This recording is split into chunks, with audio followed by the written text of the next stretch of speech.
You in this battle, man, I'll soon be dead. I'll glue your face to my dick so I can fuck with your head. I got metaphors coming through my pores. You probably never been in a battle before, so I hope you realize your mistake.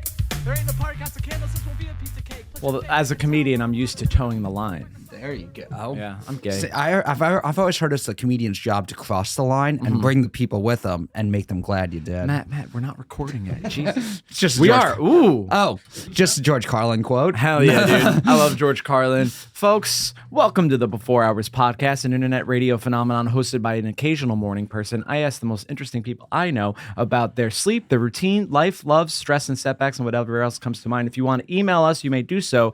Our email address is thebeforehourspodcast@gmail.com. You can tell us about our morning routine, your morning routine. Don't tell us about our morning routine or anything else that comes to mind. But for now, we have the commissioner of Comedy Fight Club and the podcast co-host of The Buff Boys. Yes. Am I saying that right? The Buff Boys? Yes, the Buff Boys. Welcome to the podcast, Matt Maran. How you doing, Matt? What's up? Thank you for having me. I'm breaking a rule to be here today. I'm And not I know you're a disrupting your routine, am I? No, you're a big rule. No, my rule was I swore I would never podcast with Bobby Sheehan again. Ooh, that is a good rule, dude. Have you ever podcasted with me before? Occasionally, here and there. Okay. Occasionally for 3 years with 2 different podcasts. Oh yeah, dude. That's the thing. We're inseparable. Yes. We're like the Sam and Diane of the comedy podcast world. Do you not Cheers. understand that? River? Cheers. Okay. I got it. It took a second there.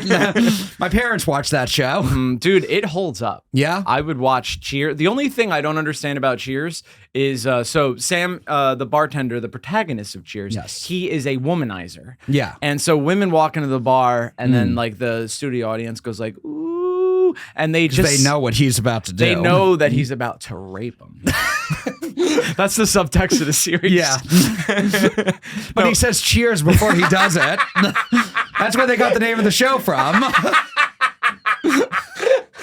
Kind of makes it okay if you have a catchphrase when you do it, right? Your Honor, Exhibit A, my catchphrase. And he's like, well, I will say that is quite whimsical. Yeah, but all the women in the show they're not shapely at all. They're like skinny, and they also look to be about 40 years old. Yeah. All of them. You know what I mean? Even though they're probably like 30. Like Well, that whole back thing. then, just actors played people. Like, everyone in Goodfellas is supposed to be 21. Oh, real? Oh, my Yikes, God. yeah, exactly. 21? Something, they're all in their early 20s, like, storyline-wise. Dude, But it's all actors, like, 35, 40 years old playing them. 21, dude. I just got done going to the pediatrician at 21, I think. You were still going to the pediatrician? I mean, I'm doing a little bit of an exaggeration for comedic effect, Matthew, but oh my God. I imagine that the pediatrician was like, you're still not done growing yet. You need to keep coming back. Exactly, dude. Exactly. And you've been growing. I have been. I don't know what that I don't know what that means. I mean, since the podcast started, because of how horny I am for you. Oh, man, dude. This does feel familiar because we've podcasted before. Yes. Yeah. It feels a little different.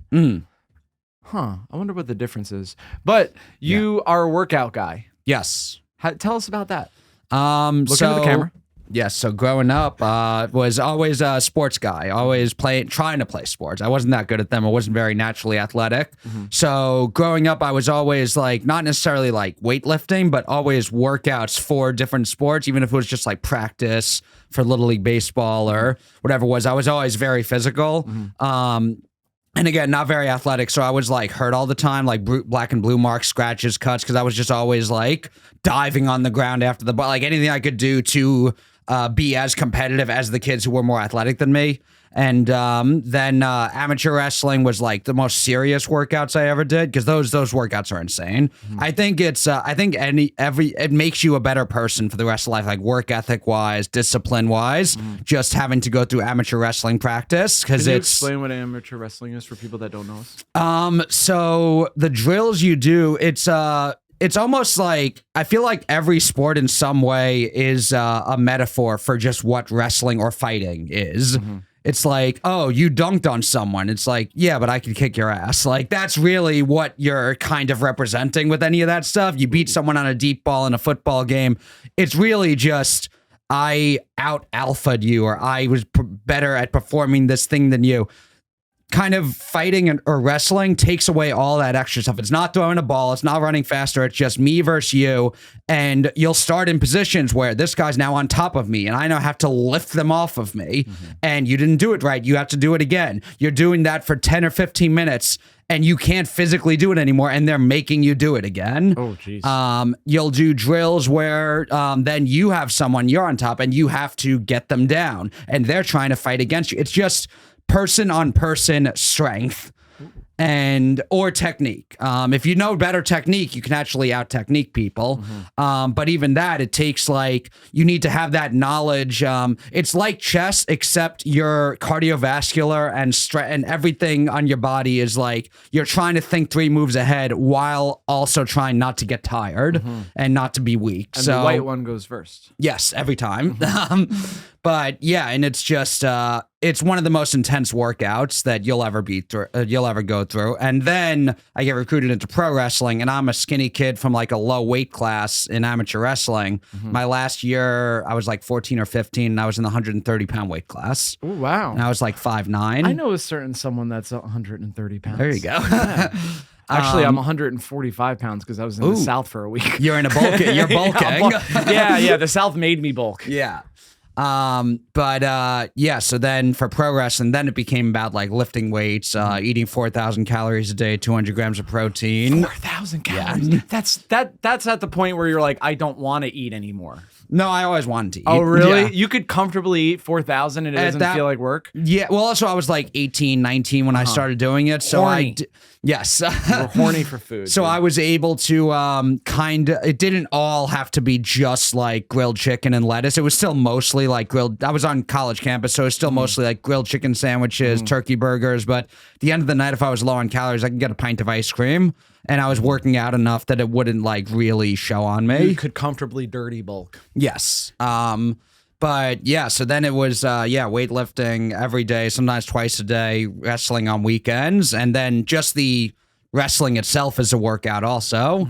Now I'm just kind of, I've been exercising or being active so much of my life that I kind of have to feel normal. Yeah. You we've had conversations about that before, where you just go to the gym just to because you feel strange if you don't. You know what I mean? And I have to do like workouts at home every morning also because on rest days, if I'm not going to the gym to do a full workout, just because if I do actually go to the gym the 6 days a week, 7 days a week, sometimes even if I hit 5 days a week, I'll just like, I'm not feeling as strong as I normally am, and like you risk injury, and so I do like kind of like a body weight workout every morning just so I can comfortably take more the rest days I actually need from the gym. Yeah. Okay. Yeah. Wow. Look at us, a couple of buff boys talking. There you about go. working out. That's so did you start working like weightlifting as a teenager? Like 17 or my senior year of high school, they had a weight training class. I'm so jealous, dude. Yeah. Because your story, I feel like if someone just talked to me and they were like, "You're clumsy and you kind of can't see, and you can't catch a ball, and you can't run, you should lift weights because anyone can lift weights. You can't." That sounded like a backhanded compliment. No, but you know I what am I mean? like an inspiration. Yeah. I'm not wearing my glasses now, but yeah, I am nearsighted, so I need to wear them when I drive and stuff. But yeah, if you're nearsighted, if you're Jewish, we don't need to say all the things. If you're Jewish, if you're unathletic, can't see, let's say what we really mean. If you run the banks, yes.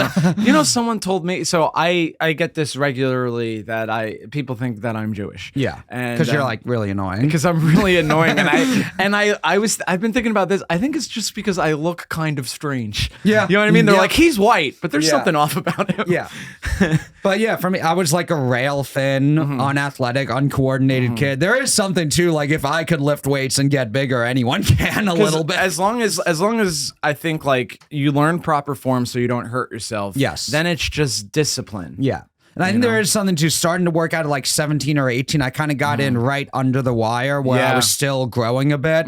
So I was able to like my senior year of high school, you'll see pictures of me where like when I'm younger, I'm like rail thin everywhere. But my senior year of high school, my shoulders are broad, but my arms are like number 2 pencils. So I started working out as the shoulders broadened out a bit. So I feel like if you wait till you're like mid-20s or later than that to work out, I feel like you're going to be a little bit limited in how much size you can actually put on. Your shoulders are not going to broaden anymore. Yeah, I started working out when I was 20 or 21. Yeah. And then I took a break to do alcoholism for a couple of years. Right. And then I came back. Yeah. And yeah, my shoulders. I mean, part of it is genetic, I think. But Yeah, I have tiny.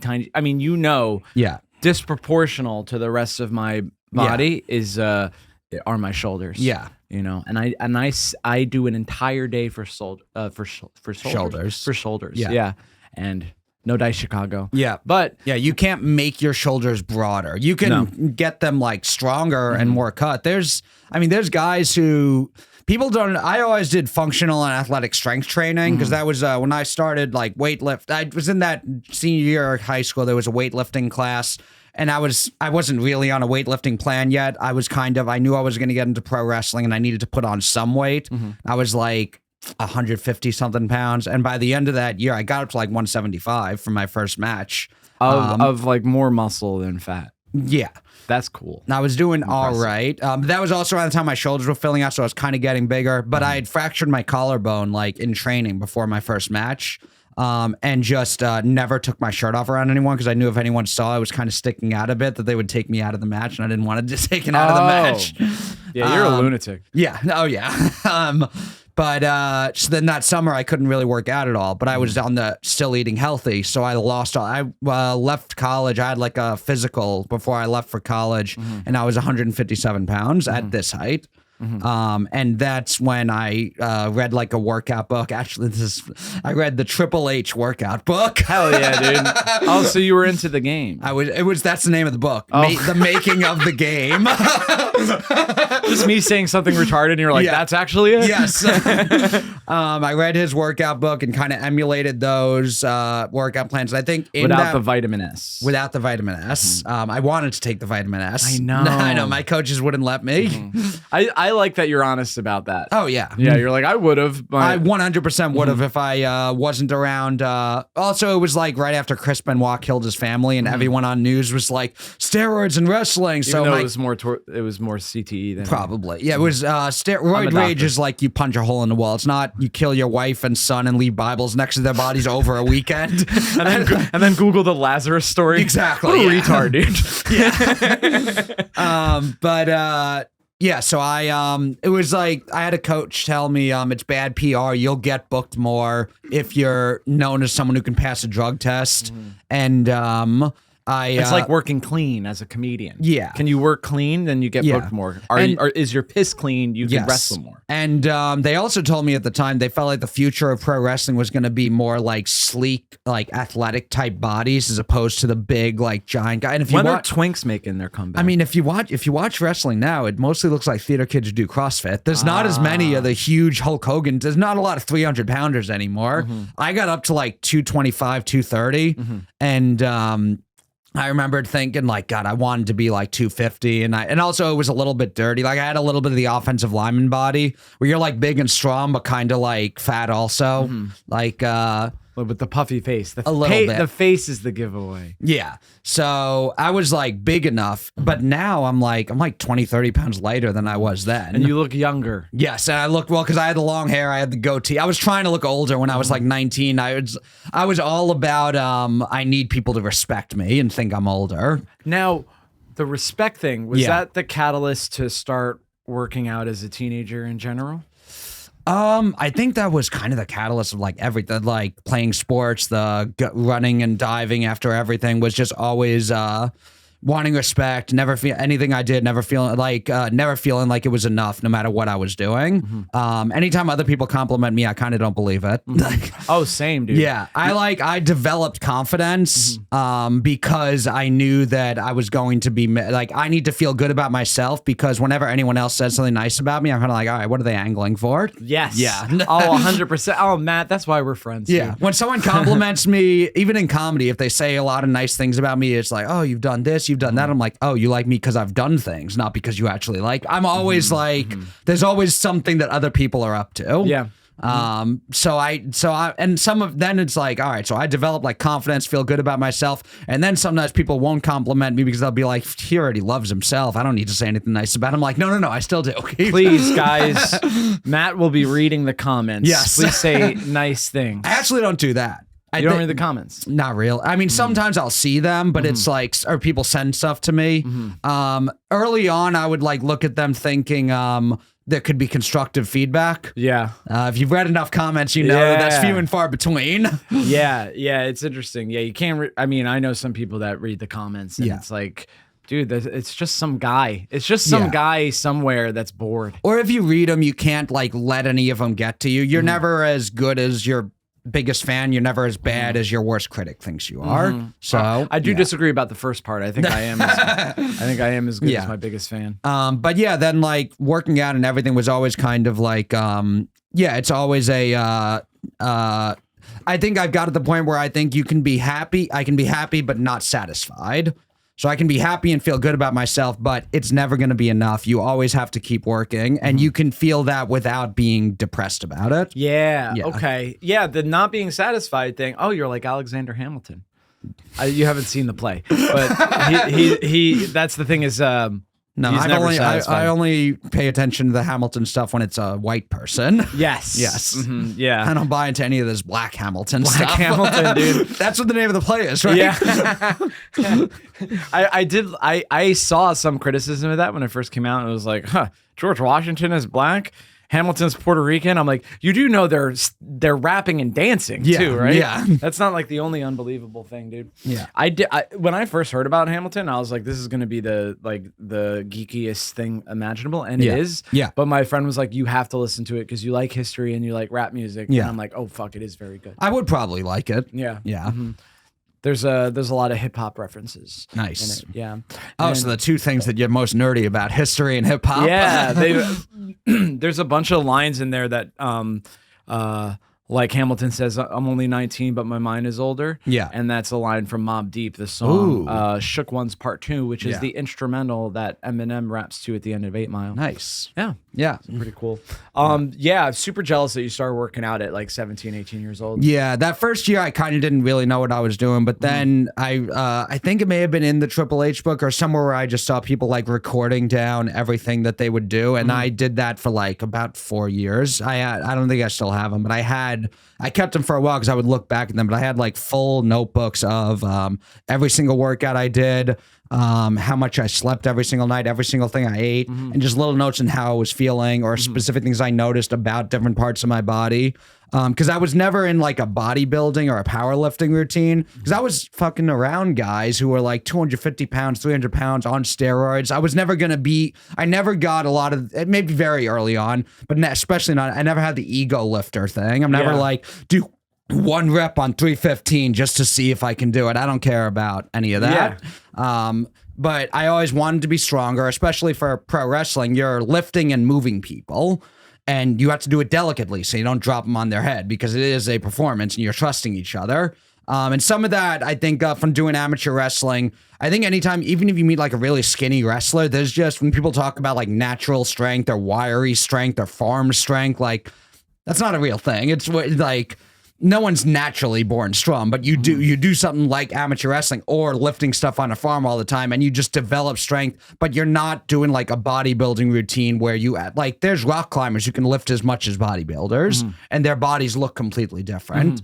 But my thought was always, if I'm in the gym and I'm lifting and I'm doing strength training, my body will catch up. Yeah. And so I kind of have in my head, if something will build strength, I feel like that's something I want to do. But anything that's ever like just for aesthetics, I'll do, but I don't have the same motivation for. Yeah, and I think well, let me know if you agree with this. I think most of the differentiation between like, oh, this is for bodybuilding and this is for powerlifting. Yeah. For the average person, they're like one and the same. You know what I mean? It's only important for the outliers. Like it's only important for like the professional bodybuilders or the professional powerlifters. You know? Like, I could see that. So the average person, they probably wouldn't notice much of a difference. The powerlifters are doing those like 1 or 2 reps on 500 pounds. Bodybuilders generally aren't doing just the most weight possible, but they're doing like aesthetics workouts, specifically like work on the peak of your bicep, work on the this of that. And I was always, I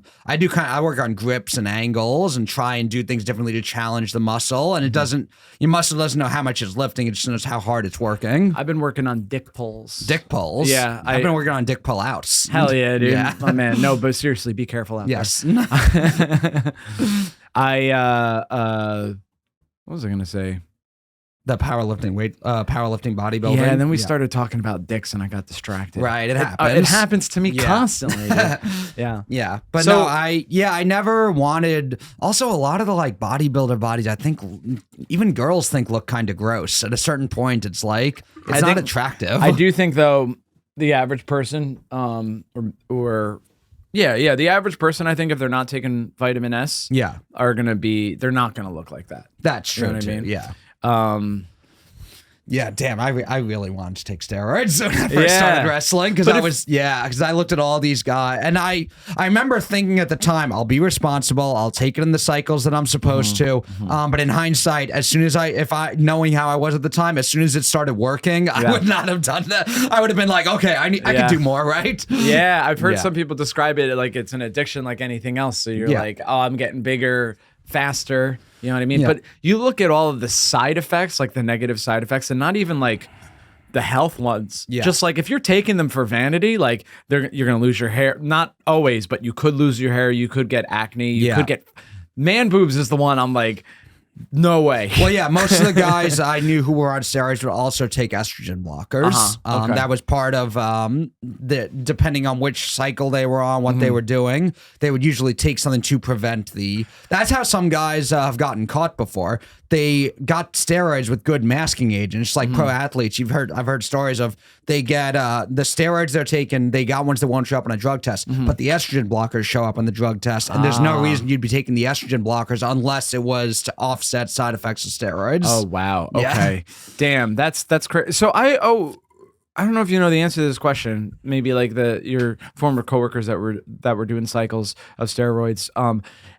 Is there like a Michael Jackson doctor that sort of like oversees what they're doing, or is it just like, yeah, my buddy says these work? So at a higher level of athletics, there has been. I've seen some of the like the WWF court case back in the day. They had a doctor who was like overseeing everybody. The guys I knew, a lot of them knew doctors in different areas. A lot of them there would be like one guy who knew the doctor who would then like get stuff and distribute to the others.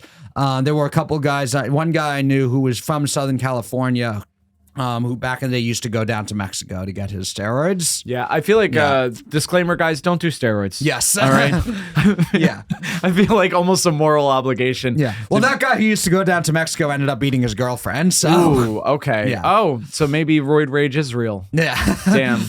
Or the insecurity that makes you do steroids also he makes might you... have actually been. Yeah, I feel weird about that because there's so many people when people are just like roid rage. That, like these are not, no matter what you take, any medication, when it's like these are possible side effects. Not everyone gets them. Yeah. There's plenty of people who take steroids who don't experience roid rage, or any of the other side effects also. Oh, I heard it makes you very horny. I mean, testosterone in general does. That's the thing also, that some of the effects of steroids are things that I've known guys who just started working out for the first time in their life, and 6 months into working out, they're getting big for the first time, and now they want to fight people all of a sudden. Yeah. They never took steroids. They just have more testosterone going through their body. Newbie gains, dude. Yeah. Dude, I miss my newbie gains. That was Yeah. so, because I didn't know about the phenomenon, so I was like, I'm going to keep getting bigger until the day that I die, dude. And I wish that... I wish that they would continue. Yeah. But, you can only compare yourself. Who said this? I don't remember who, but you can only compare yourself Was to it Nietzsche? It might have been Nietzsche, dude. Hell yeah. I know you listened to the Gabby Jordan Brown episode. For those that are listening to this episode, I didn't listen to the one with Gabby Jordan Brown. She's very funny, and she's a woman, and I mansplained who Nietzsche was. Yes. Because I misinterpreted, she was doing one of her little bits. Yeah. And she was pretending not to know who Nietzsche was. I actually did. I put my ego aside, Matt, and Yes. clipped that because it There is you go. objectively funny. Yes. It will be. You guys can follow me at Bobby Sheen LOL if you There want to you see go. clips from the podcast that you're listening to right now. Yeah. Hell yeah, dude. So I think of so you're working out from a very young age, and I think of that type of athleticism as being you have to be disciplined. Yeah. Did you have Did you have a routine when you started working out in terms of sleep, food, working out, all that stuff? Kind of. I was in college at the time, so, and even now my schedule a little volatile with comedy, and in college it was a little bit different, but for the most part, those notebook logs, I would rank on a scale of 1 to 10 after like everything I did, how I felt, and take notes about different things, and then just repeat the things that I felt like were helping me have better workouts, of just feeling better overall. I was really tired this day as opposed to this day. What did I do differently? Like just going and comparing those notes all the time. And so there were certain, and because that really is, everyone's body is different. So for me, morning workouts are never really that good for me. Like a body weight workout in the morning, but like a go to the gym full workout, I don't get as much out of it. I'm not, I can take an energy drink. I only took pre-workout a couple times because that shit's insane. Dude, I took pre-workout exactly once, and the bottle, I was like 20, 21. Yeah. And the bottle told me that it kicks in 15 minutes after you take it. And at the time, I would drive 15 minutes to the gym. So I'm like, this is perfect. I'm going to drink it right before I drive. And I got music on and I'm driving and I look down and I'm speeding. It's like this weird fucking and I you get like your heart raises naturally from exercise. Yeah. But the way my heart was racing, by the way, I'm still in the car. Yeah. The way my heart was racing made me uncomfortable. Yeah. I'm like, I don't think my body's supposed to feel this way. Yeah, I've taken, I don't need that much for a workout. So I usually do energy drinks, but I remember when I tried some morning workouts, like the wake up at 6 a.m., get to the gym before class and take a pre-workout. But also you can go with less sleep then in general. In college, I don't think I went to sleep before midnight like ever. Yeah. Maybe you're if a late night Johnny in general. Actually, a couple times. I worked an overnight job a couple times. I was resident safety when I was in college, so sometimes I would work like a shift starting at 3 a.m. So I would sleep from like 10 to 2 or something like that. Okay. So outside of that, I was never sleeping before, like going to sleep before midnight. I was also never a caffeine guy I never drank caffeine growing up at all. I didn't like coffee when my parents would have it, and I didn't know of energy drinks. And it was like my sophomore year of college, I had to pull an all-nighter for a paper after not getting much sleep the day before. So they had AMP energy drinks on campus. I had one of those, and I was up for like the next 2 days. That was like Coke for you? Oh yeah. One time I had to pull like 2 all-nighters in a row, and I had 2 AMP energy drinks within a 24-hour period. And it was the weirdest. I was like wide awake and exhausted at the same time. Yeah. It was a very strange feeling. But yeah, so I had a couple of like morning workouts, wake up early. Because that's also just the thing you would see. People who wake up at 5 a.m., 6 a.m. to go to the gym. And every time I did it, I never felt as good after the workout and as good the next day or so. I would, back then, if I would do 2 workouts a day, I would do like an afternoon workout and a nighttime workout. I was able to do night workouts back then. I don't like doing it now because it keeps me awake. You get like that surge of energy. Back then I didn't care. Yeah. And also now I can't do like 2 workouts a day like I could back then and still feel like good. Yeah. So I kind of, those notebook logs and that just like recording everything I did for 4 years was like, it just gave me the baseline of, I know what to do as far as working out, eating healthy. So then times in my life when I'm not doing that, I'm just straying away from the thing that I already know how to do. Yeah. So I could kind of at any point just get back onto that. I know the discipline and the things to do. And I have that like in me. It's not easy. That's the thing. Like it's definitely simple, but not easy. Yeah, it's not easy to do, but I know I think a lot of people when they can't get is like, where do I even start? And that's so much of it for a lot of people. And I know all the things to do. So yeah, there's times where I'll just be eating like shit all the time, but I'm always working out just for my mental health. But I have the dirty bulk. I've had the dirty bulk going on a lot, where I'll be like at Fight Club, people would make fat jokes about me, and I would want to be like, fucking feel my butt. I'm solid. Like that's how you should respond, Matt. Yes. I mean, I think that. I don't actually say it. There's times where people do jokes about someone at Fight Club and they get actually upset and it never looks good. It's always a bad look. Dude. Yeah. Yeah.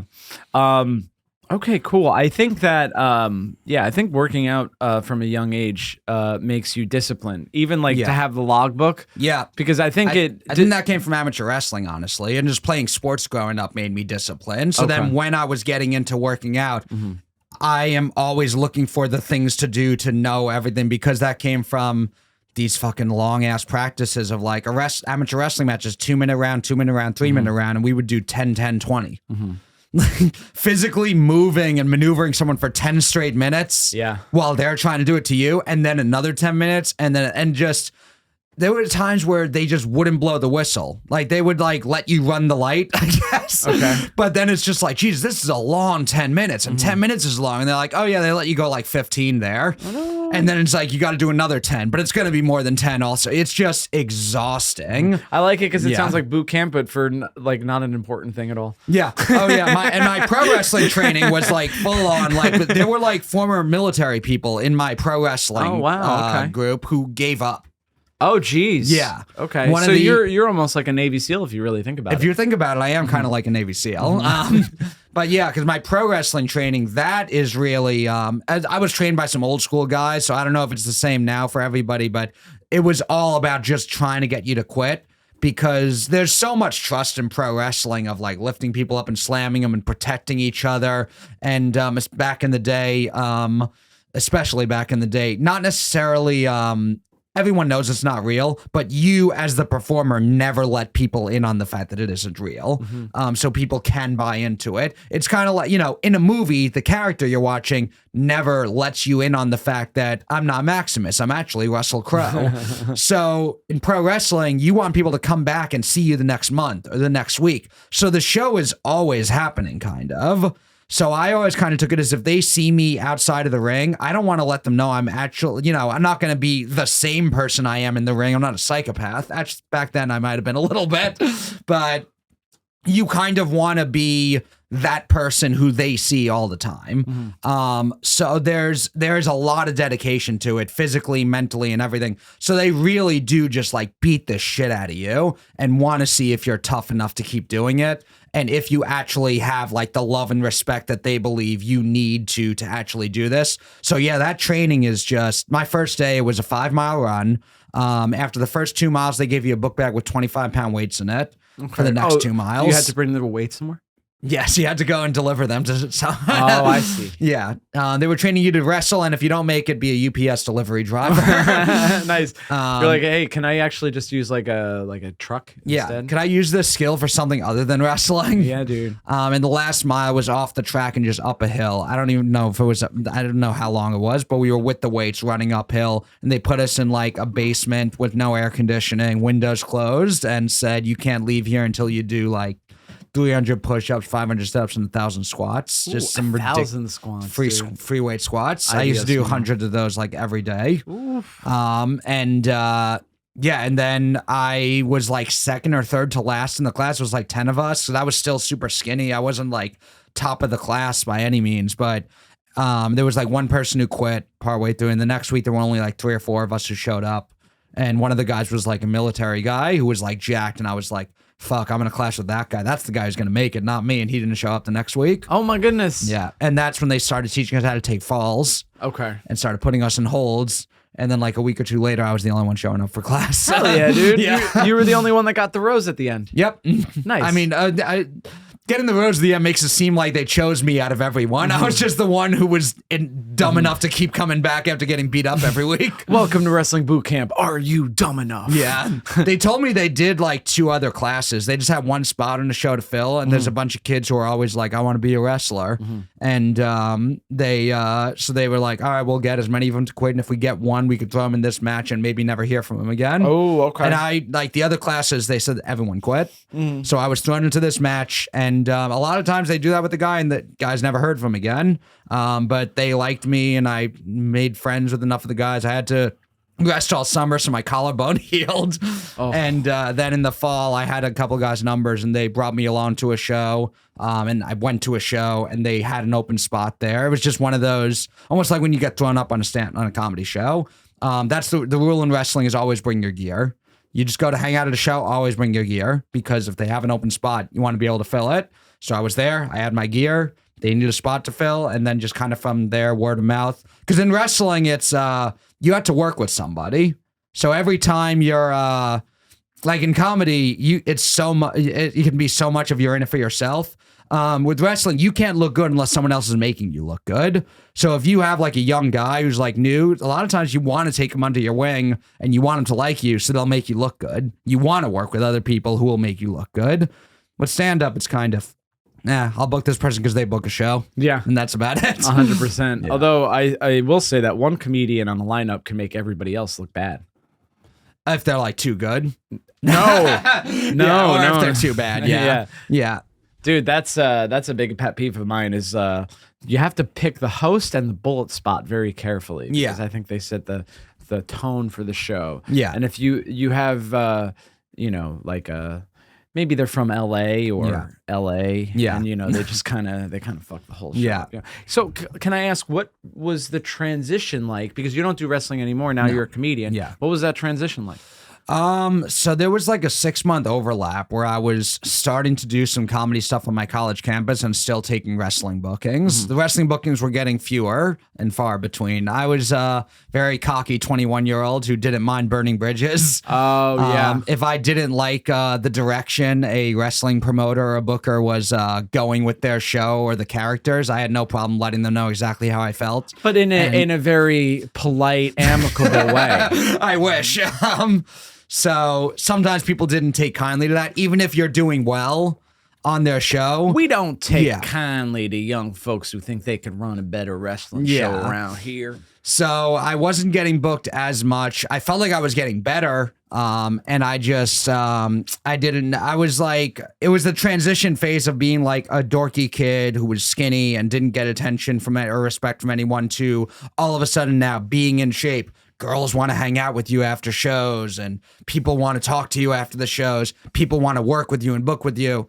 And I think a lot of 19, 20-year-olds that would go to their head, and I was not all of them. I feel sometimes I say that and I feel like I'm making excuses for myself, but so it definitely went to my head. And so I think shifting to comedy helped a lot because I think people who get into comedy usually they're people who are like comedy helps them come out of their shell.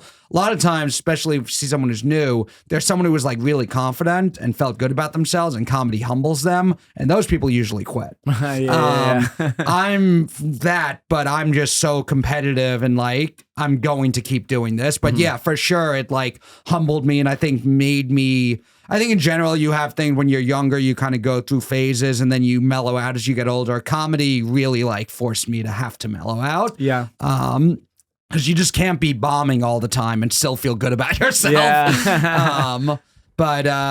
So the transition, it in some ways, like the thing I was best at in wrestling that I got really good at was the mic work and like being the villain and kind of coming up with like kind of what are now like I look back on as like roast lines that I was saying about people.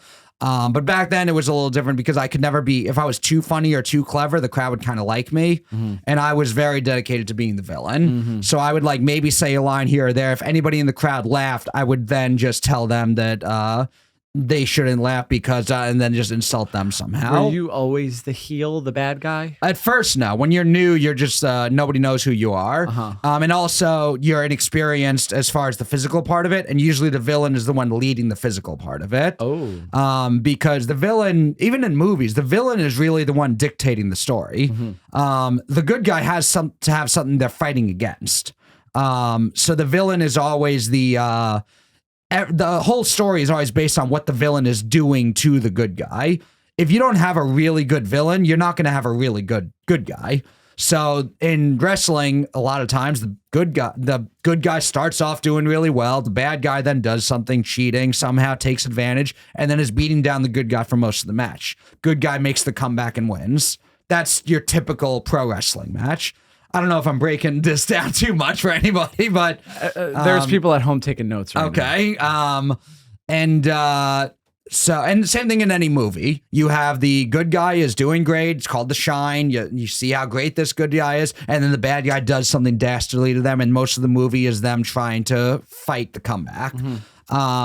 So when you're new, you don't really know the psychology and the storytelling. So you're generally not going to be a bad guy when you're new. Also, I was super skinny. I wasn't going to be threatening in any way. Once I got bigger and I got a little more experience and I started getting some more talking on the microphone, I was naturally like just better at playing the villain. I also really liked playing the villain, and a lot of people always say they want to be the bad guy, but really they want to be like the cool bad guy. And I was very dedicated to, I don't want a single person here to like me at all. I had people wait for me after shows to fight me. Oh my God. Yeah, a few times. Oh, so some people really do think that wrestling is real. Yeah, or they would always say, I know it's not real, but he went too far. Interesting. Yeah. How can you go too far if it's not real? That's like saying like, oh, the Joker, when he did that thing with the pencil. Yeah. Now I'm mad at Heath Ledger. I would just embarrass guys in front of their girlfriends. That's usually what it was. Oh no. If a guy was there, I remember one time a guy, I started hitting on a girl in the front row during my entrance out to the ring, and some guy was like, she's taken. And I was like, if she's with you, she's not taken. Ooh, that's a good. He line. did not like that. Oh, it's theater though.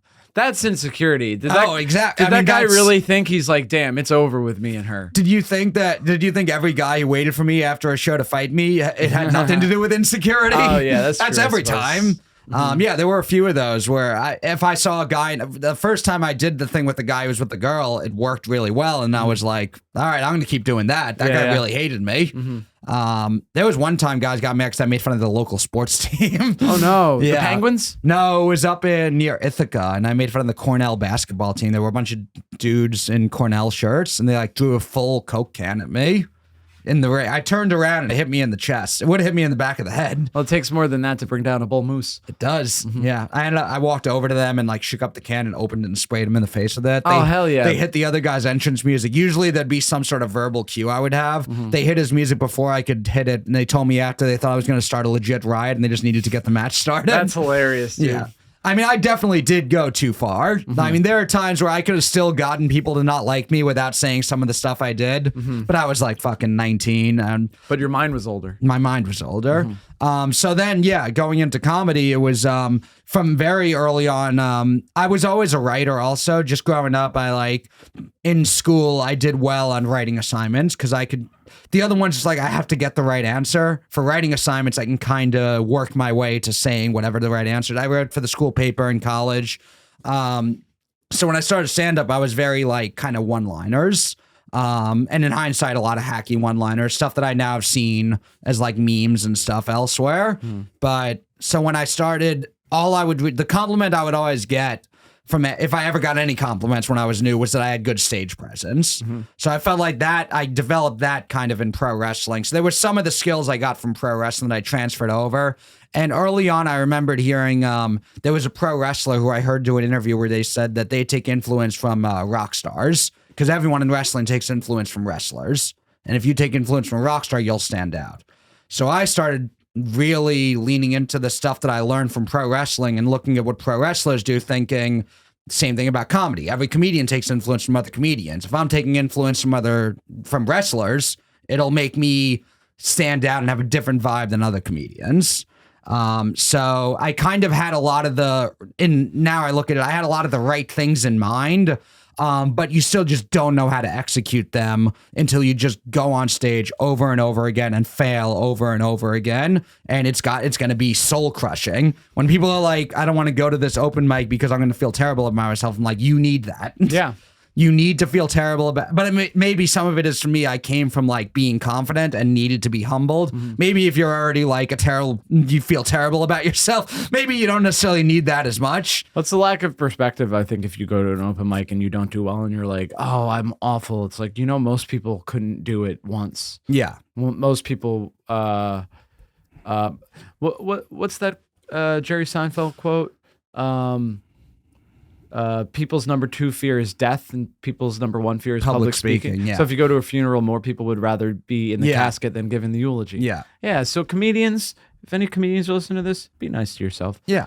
Yeah. It's, and also you just need to hear yourself say jokes out loud to know how you feel about them. Times where maybe not when you're new, you don't necessarily have the perspective yet. But at this point, like I don't feel like I really know if I like a joke or not until I bombed with it.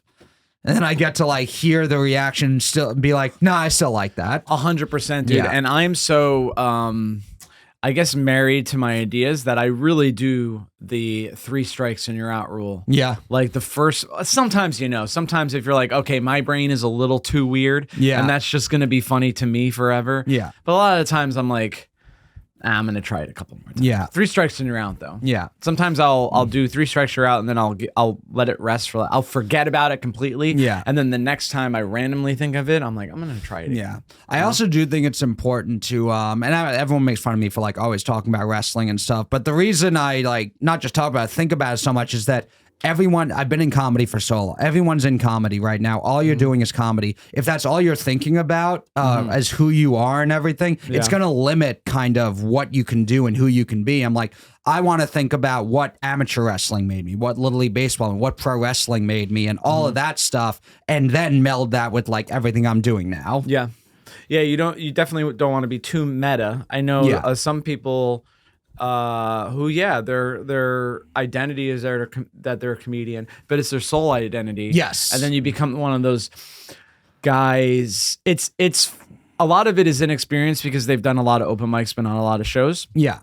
So shows obviously is where it's like an audience where the audience isn't just other comedians as opposed to open mic where it's all other comedians. Yeah. And they'll like do things like they'll say, "Oh, that was a good tag." Yeah. And I'm watching the audience being like, "We don't know what a tag is." Yeah. Because a tag is like a line after the punchline. Yeah. But you only know that if you're like either if you do comedy or you're a big comedy fan, but if you're just like on vacation with your wife, Yeah. you don't know what a tag is. Or also just after the show, anytime somebody is like, if you're just thinking about your jokes, I said this joke, you got the audience to laugh, that's good.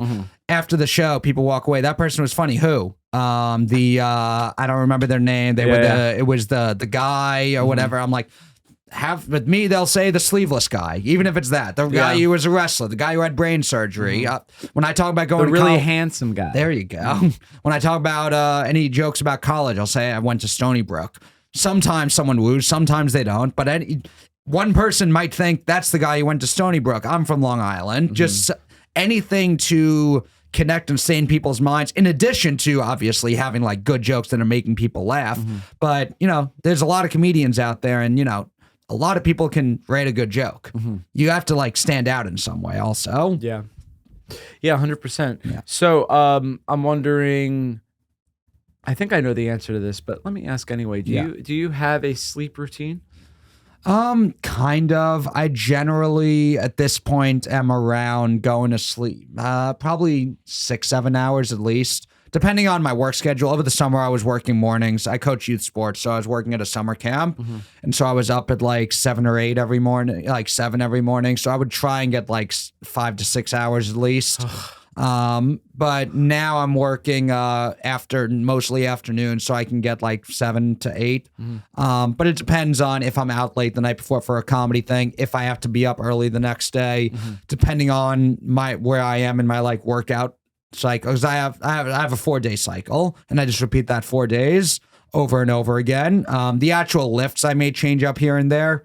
But as far as just like the body parts I'm working out, I kind of have that routine depending on where I am in that, how long it's been since I last worked out, when I'm going to need to work out based on what shows or stuff I have.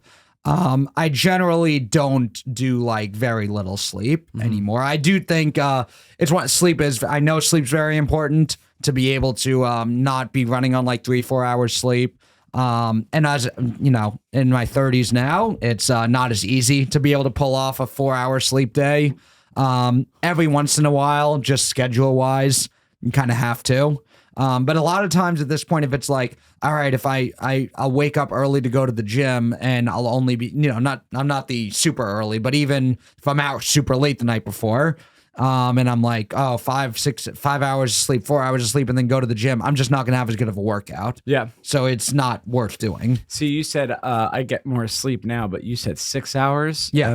That to me, even 6 hours is like, I need 7. Yeah. I need 7 at least. I need my alarm to be 7.5 hours because I know it takes me like 15 minutes to fall asleep. So I know I get at least 7. Yeah. 6 even. You said 4? That very rarely now, but back in the day, I mean, I used to work at a Starbucks my like early to mid 20s, and there were a lot of 4 hours. There were a lot of times where I would do 4 hours or even less than that, and I would go to I would get off work and go to the gym, or I would go to one of those I forgot what it's called. There's some of these places where you could like take a 45-minute nap. You pay like $30 or something. Okay. And you just like lay on a mat just like 45 minutes. I went to those a couple times back then. Oh, that's hilarious. Because I wanted to then go out and do comedy after. And sometimes if I was so exhausted, I would need something like that. Yeah, and if you're super exhausted, you're just like, you're cognitively not all there. Yeah. You're not 100%. You're not at 100%. You're doing stuff like eating food off the floor. Like you can't necessarily do everything that you would normally do. You know Yes, for those listening, I was fired from Starbucks for eating a brownie off the floor. You thought I wasn't going to bring it up. Yeah, dude. it was. It was just at the end of the day when stuff would be, because it was going to be thrown out. A lot of times we would just eat it instead of throwing it out.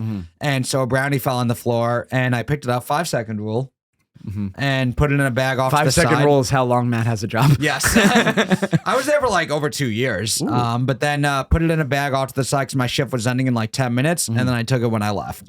And at the time, there was like a new boss who had come in who was starting to fire some of the people from the old regime. Or general manager, as you call them. General manager, Just because you're a Jew. wrestler. No, I'm Jewish. Oh. Oh, wrestler. Just the idea that Yes, the general manager. Matt, this is your boss, and you're just looking blankly. Yeah. They're the GM. Yeah, this is your boss. I give him 2 middle fingers and a stone cold stunner.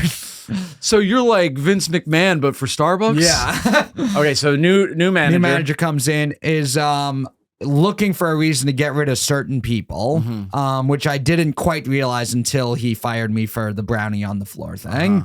There were other people who were his people and would do things in front of him, like full on just give free drinks to hot girls, which I did also, but not in front of the boss. Yeah. And he would do it like in front of him, and the boss would like laugh at like, oh, it's how funny he gave that girl a free drink because she's hot. But I ate a brownie off the floor and got fired. Damn. 6 months later, because I had friends who still worked there, that boss got fired for stealing bags of coffee, like the full bags of coffee grinds. He was stealing those. Did they fall on the floor? I don't know. I was not there for it. They're in bags though. Yeah. So Damn. I raw dogged my brownie. You gotta respect, honestly, Yeah. because I mean, I never worked at a Starbucks, but I used to work at a supermarket. Yeah. And it's so stupid because they have the sell by dates. Like on a yogurt, you got a blueberry yogurt, and it says, sell by August 30th, right? Yeah. And what people don't realize is that you could eat that yogurt on August 31st or September 1st. It's just when you have to sell it. You have to sell it by August 30th, which means you could eat it for like a week after. Yeah. But they just do that. The company does that for like over a abundance of caution, basically. Yeah. They don't want you to get food poisoning from their food. Yeah. But then it turns into this thing of, it's the sell by date, it's August 30th. Someone won't buy it if it's like August 27th. Right. And then we had this thing, you had to throw out all the food Yeah. that was like 2 days before the sell by date. Yeah. So I knew that I was throwing out baskets of food, just throwing baskets of yogurt, say, Yeah. into the big garbage chute that I knew was fine. Yeah. But you can't eat it, Right. because that's stealing. Oh, I think technically they had that rule, but we all did it anyway. Exactly, yeah. Yeah. But also, I mean, see, that's my thing. You guys have a 1 week rule. I had a 5-second rule. Yeah. It's kind of the same thing. It's the same thing, dude. Yeah. Yeah, and it's I don't know. It's the fact that the rule exists is just it's fear of litigation. Yeah. That's what governs like most corporate rules. Now we're getting to the Jewish stuff. Now we're getting to the how did we get this far into the podcast without mentioning that you're one of the chosen, Matt? I am. What's one of the that like? These last couple weeks, it hasn't been great. Yeah. Dude, it's wild, man. And Did you it's, have a good National Day of Jihad? I had a fun National Day of Jihad. It's interesting because I grew up in New York, so and my family's all been in New York, so I don't have like any connection to Israel really. So anytime Israeli stuff comes up and it's like, you're Jewish, you have to care about this. I mean, I care about people in general, but I'm not like tribal about it. I went to Israel last year, but that's because you get a free trip. I just got drunk with a bunch of people. A bunch of them are friends of mine, but they've been a few of them have been going off the last couple of weeks. Going off, yeah. Well, it's interesting because my perception of it when it first happened was, oh, shit's popping off in the Middle East again. Yeah. And then you look at the numbers. That's exactly what most people were saying, actually. Yeah. And that was from Biden's speech about it. Yeah. Hey, y'all, shit be crazy right now. Hey, man, shit's popping off. Yeah, but you look at the numbers, you're like, because initially they said this is okay. So I feel like because the media is so hyperbolic in a lot of ways that it's almost like don't go talking about the media too much now, Bobby.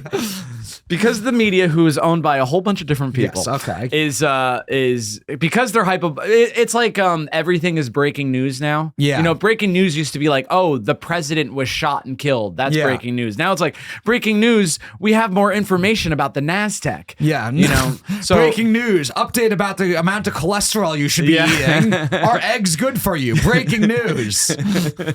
So when they were like, I think and this is while it's happening, so I don't have all the information. Yeah. When they said Israel's 9/11, Yeah. I was like, that can't be true. And then like a few days later, of course, you get, over 1,300 people. You're like, holy shit, it is a 9/11. Yeah.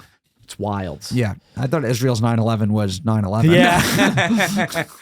I got the dude. text message that morning telling me not to go into work. So. Yes. Now, Matt, but you're Jewish, but you don't look Jewish. Yes, that's true. You want me to just do my stand-up act? Dude, I was talking about this with friends the other day. It's Yeah. the most infuriating thing you could do to someone is like Yeah. to do their act back to them, but Oh, in it's so funny. in an unfunny, like, Yeah. hey, can you imagine if this was a dumbass thought that I actually had? Yeah. Yeah, so I've been thinking about the Gettysburg Address recently. and, Tell me more. I don't know. Do you know it by any chance, by heart? I definitely don't. No, okay. And you definitely won't hear me doing it. Tonight. Yeah, this is released Sunday night. Yes. So if people are listening to this, Oh, yes. now. You can, if you're listening to this right now, you can actually stop listening to this and go to Room 52 to watch Comedy Fight Club, where Bobby will be playing Abraham Lincoln on Halloween roast show. Hell yeah, dude. Yeah. Well, for those that don't know, you do run a roast show. So Yes. roast battle, it's like a rap battle, but it doesn't rhyme. Right. And you're the host. Yes. And it has a pro wrestling feel to it. Yeah. So the roast battle shows, that there was a TV show. They came to New York and they were at the clubs, and this is like 8 years ago now. And me and all the other kind of comics doing open mics weren't in the clubs, and we wanted to do roasts, so we kind of created a comedy fight club. There's a bunch of us would gather, and then I just kind of kept doing it and trying to build it and make it into something. And but yeah, so I felt the other roast shows kind of did it like boxing or UFC almost, and I thought that roast battling and comedy should be more like pro wrestling, and it's also, that's my strengths. So I just basically. That's the thing you should do in comedy. Build a show completely based around your strengths, and everyone will say, you're like the perfect host for this show. Yeah. And it's like, yeah, that's by design. I just made a show that would suit me entirely. Well, I remember you were saying, like, just in conversation, you like to tease people. Yes. And then the people are always like, whoa, this isn't Comedy Fight Club. All the time. and you're It's- like, well, that's actually why it's Yeah. not. It's the chicken or the egg thing. Yeah, I don't make fun of my friends because I run a roast battle show. I run a roast battle show because I like making fun of my friends. Yeah, exactly. Or sometimes where I'll just like, someone will be just a comic will be talking to me. I'll be like, well, I don't know if I want to say this around you. You're going to use it against me. I'm like, I'm a normal person. We can Yeah. talk about stuff. Guys, if you're listening, Matt Maran is just like you. Yes. Okay. But yeah, and every Halloween we do the character battles, and you've been Abraham Lincoln before.